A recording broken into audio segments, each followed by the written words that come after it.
Seorang warga di Bantul, Yogyakarta terancam kehilangan tanah seluas lebih dari 1.500 meter persegi lantaran sertifikat tanah miliknya mendadak berubah nama kepemilikan dan akan dilelang oleh bank karena menjadi agunan pinjaman yang sudah jatuh tempo.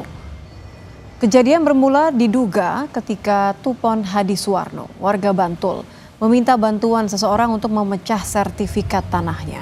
Namun lama tak ada kabar, ternyata sertifikat tersebut sudah berganti nama dan menjadi agunan pinjaman di bank sebesar 1,5 miliar rupiah.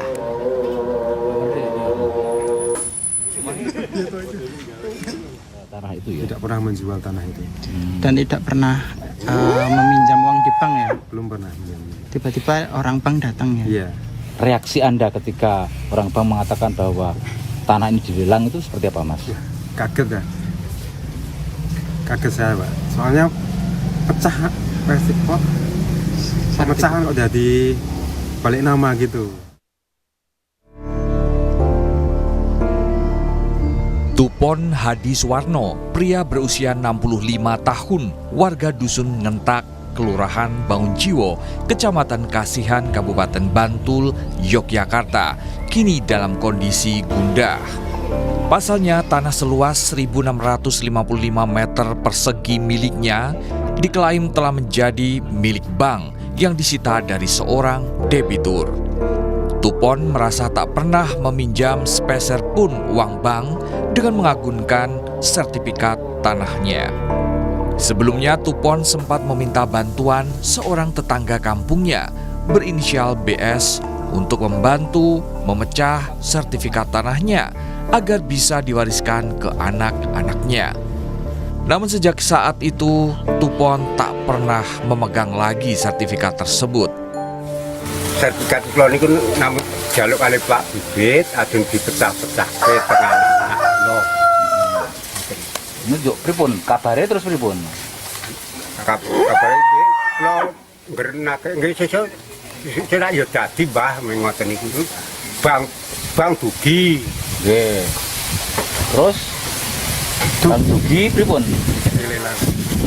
Mungal pun dilelang ngoten. Bareng ngoten niku kula kaget. Terus wis sakal mboten temutan napa. Mboten kemutan napa pokokane mboten eling pokokane pun. Sakniki Agil Dwi Raharja, Ketua RT, menduga Tupon menandatangani sertifikat tanpa sepemahamannya lantaran tidak bisa membaca. Agil menyebut Tupon sempat diajak menandatangani dokumen tanpa adanya pendampingan. Betul, jadi untuk baca tulis itu memang bapak dan ibu itu memang tidak bisa. Terus Pak Tupon itu sudah mulai pendengarannya berkurang. Jadi memang Pak Tupon beserta istri itu 2 kali diajak tanda tangan di 2 tempat yang berbeda. Pertama di daerah Janti, kemudian yang kedua di daerah Krapya. Namun di situ Pak Tupon itu tidak dibacakan apa maksud tujuan tanda tangan itu. Datang ke tempat langsung tanda tangan, setelah itu pulang. Jadi Doni Erwan Brilianto, Kepala Kantor Wilayah Pertanahan Nasional DIY, mengakui ada tanda tangan Tupon dan istri dalam peralihan sertifikat tersebut.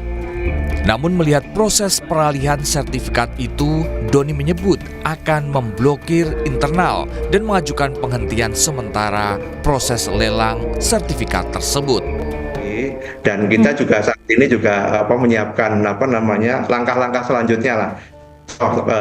Pada saat ini kan akan dilakukan lelang ya oleh KPKNL, dan kami akan menyurati kaitannya dengan adanya sengketa ini, dan kemudian kita juga lakukan yang mungkin nanti kita juga akan melakukan kajian terhadap sengketa ini dan akan melakukan blokir internal supaya tidak diproses di sengketa Mbah Tupon, sambil kita juga akan membantu Mbah Tupon ini. Mungkin sengketa lahan ini juga telah dilaporkan pihak keluarga ke pihak kepolisian.